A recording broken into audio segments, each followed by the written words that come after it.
Día 244 de leer la Biblia en 365. Soy Lorena, tu compañera de lectura usando un plan cronológico. Bienvenido al podcast de Alrededor de mi Mesa, inspirando simple hospitalidad. ¿Un hombre malvado puede arrepentirse y vivir para siempre? ¿La justicia de un padre puede salvar a un hijo rebelde?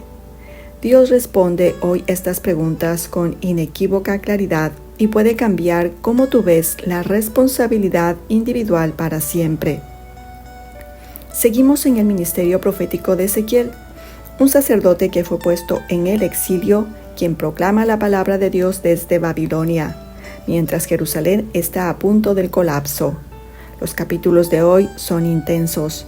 Nos referimos al 18, 19 y 20. Amable oyente, si este audio te bendice de alguna manera, regálanos un me gusta, escríbenos un comentario, activa la campanita de notificaciones y comparte con alguien que necesite escuchar este mensaje hoy. Te invito a abrir tu Biblia en Ezequiel capítulo 18 y desmenucemos juntos. Versos del 1 al 4. Los judíos argumentan que la ira de Dios es un castigo por los pecados de sus padres. Pensaban que eran demasiado justos para estar bajo la ira de Dios. Dios los desafía refutando esta idea de que los hijos cargan con el castigo del pecado de sus padres. Dios declara que cada vida es preciosa para Él y establece responsabilidad individual por el pecado. Versos del 5 al 9. Dios describe las acciones de una persona justa, enfatizando en sus virtudes morales como la justicia, la caridad, la integridad y la abstención de la idolatría. Asegura que esa persona vivirá. Dios establece explícitamente lo que uno debe hacer para ser aceptable ante Él. También advierte que si uno no hace esto será juzgado como malvado. Versos del 10 al 13. Se centra en el hijo malvado de un padre justo. A pesar de las virtudes de su padre, las malas acciones del hijo lo llevarán a la muerte, restableciendo la responsabilidad personal por los pecados. Versos 14 al 17. Aquí el escenario opuesto. Un hijo justo nacido de un padre malvado no cargará con el castigo de los pecados de su padre, sino que vivirá gracias a su justicia personal. Verso 18 al 20. Dios reafirma el principio de responsabilidad individual. Los malvados morirán por su maldad, no por los pecados de sus antepasados. Los justos vivirán gracias a su justicia. Versos 21 al 24. Dios explica el poder transformador del arrepentimiento. Una persona malvada que se aparta de sus pecados y comienza a practicar la justicia y el bien, vivirá, no morirá. Por el contrario, una persona justa que recurre a la maldad morirá por sus pecados. Versos del 25 al 29, el pueblo desafía las leyes de Dios. Los humanos tienen un historial constante de acusar a Dios de ser injusto en sus juicios. Dios confronta las afirmaciones de los israelitas sobre la injusticia de sus caminos, defendiendo su justicia y exhortándolos a apartarse de sus transgresiones. Dios es justo. Cuando uno se siente ofendido por las normas de Dios, simplemente indica que hay pecado en su vida. Verso 30. Según las reglas que acaba de establecer, Dios juzgará a Israel. Esto enseña la inquietante verdad de que un pacto con Dios no implica la entrada automática al cielo. Uno debe seguir cumpliendo los términos del pacto. Para Israel esto era la ley mosaica. Para el creyente es mantener una comunión constante con Dios, la cual automáticamente aleja la codicia que conduce al pecado. Versos 31 y 32. Dios llama a Israel al arrepentimiento porque no quiere tener que alejarlos de Él. Dios quiere bendecir a su pueblo, pero no puede bendecir a quienes están en pecado. Debe juzgarlos. Enfatiza su deseo que los malvados se arrepientan de sus caminos y vivan. Movámonos al capítulo 19, verso 1. Continuando con el capítulo anterior, Dios muestra cómo no se complace en la muerte de los malvados al emitir un lamento por los príncipes de Israel. Aunque Dios tiene que castigar el pecado, lamenta tener que hacerlo. Versos del 2 al 9, Dios cuenta la historia de una leona y sus hijos para ilustrar lo que sucedió a Judá. La leona representa a Judá y los cachorros representan a sus reyes.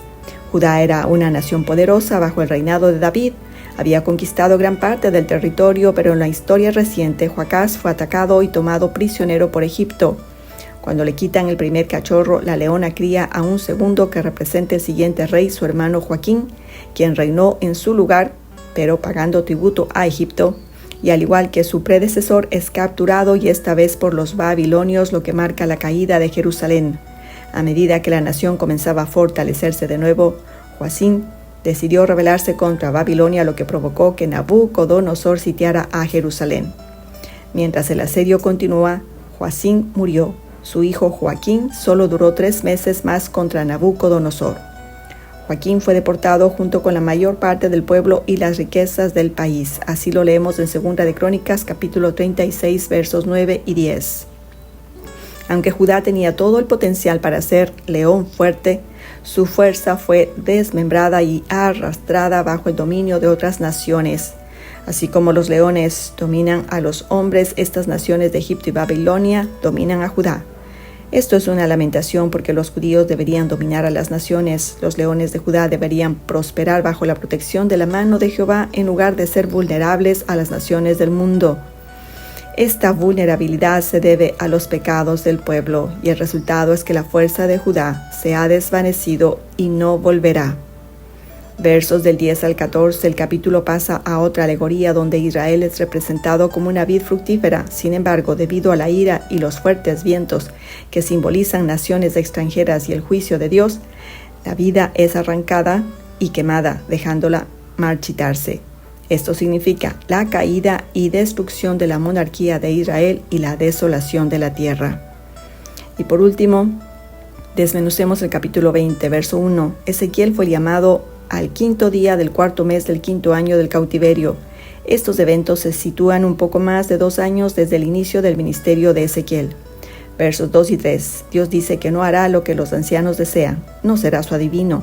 Verso 4. Juzgar es revelar lo que está bien y lo que está mal. Por tanto, Dios pide a Ezequiel que revele a los ancianos lo que está bien y lo que está mal. Aunque Dios no responderá a las preguntas de los ancianos, razonará con ellos sobre su pecado. Verso 5. Dios comienza una lección de historia. Intenta que los ancianos reflexionen sobre la historia de su pueblo para que se den cuenta de que cuando el pueblo desobedeció a Dios, la ira de Dios se derramó sobre ellos. Comienza recordándoles el momento en que eligió a Israel en la tierra de Egipto, ofreciéndoles el don de la tierra prometida. Fue Él quien vino a Israel. Dios se reveló a los judíos, en lugar de que los judíos lo buscaran y lo conocieran. A pesar de esto, el pueblo se rebeló y entregó su corazón a ídolos. Versos 10 al 17 sigue relatando la historia de los israelitas en el desierto, su violación a las leyes y la profanación de sus sábados. Sin embargo, en su misericordia contuvo la plenitud de su ira por amor a su nombre. Versos 18 al 26, a pesar de las advertencias de Dios a la generación más joven de no seguir el camino rebelde de sus padres, los israelitas continuaron en su desobediencia y profanación del sábado, lo que provocó que Dios los dispersara entre las naciones. Versos 27 al 32, la rebelión de los israelitas no terminó con su dispersión, incluso en Babilonia continuaron profanando a Dios con su idolatría, pero aún contiene toda su ira. Versos 33 al 44.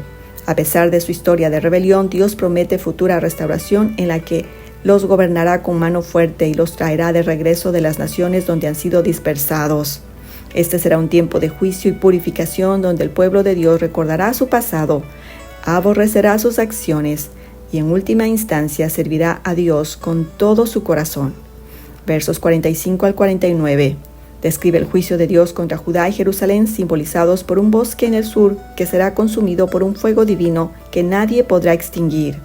Este fuego representa la inevitable destrucción de la tierra en manos de los ejércitos babilónicos.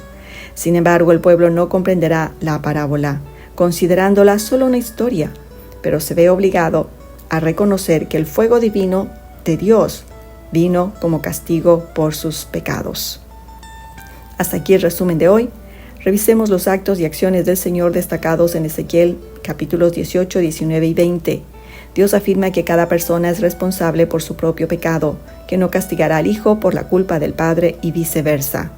Hace un llamado al arrepentimiento, declarando que no se complace en la muerte del impío, sino en que se vuelva y viva. Rememora la historia de Israel mostrando cómo en el desierto y en la tierra prometida el pueblo fue rebelde y se contaminó con la idolatría. Aún así, por amor de su nombre, no la destruyó totalmente, sino que guardó un remanente. Promete juicio sobre los rebeldes y al mismo tiempo restauración para los que sean fieles. ¿Qué nos enseña Dios con esto? Una soberana verdad del juicio de Dios es individual y aún hay buenas noticias. Él sigue siendo misericordioso. Cuando un individuo se arrepiente, hay esperanza. Amable oyente, respondamos a Dios en oración. Demos gracias porque eres un Padre que responde en justicia y gracia. Roguemos, ablande nuestro corazón con su palabra. Nos ayude a detenernos de culpar a otros por nuestros pecados y tomemos responsabilidad de nuestras faltas. Y Él nos guíe al arrepentimiento para que vivamos. Esperamos tú hayas podido leer personalmente los capítulos de hoy y te invitamos al banquete de mañana que será en Ezequiel capítulos 21 y 22. Librería Bíblica, Centro Bíblico y Remanente nos ayudaron a condimentar el resumen. Te enviamos un afectuoso abrazo y nos despedimos recordándote que la mesa produce una íntima conexión y la hospitalidad hace un cambio en el mundo. Será hasta la próxima.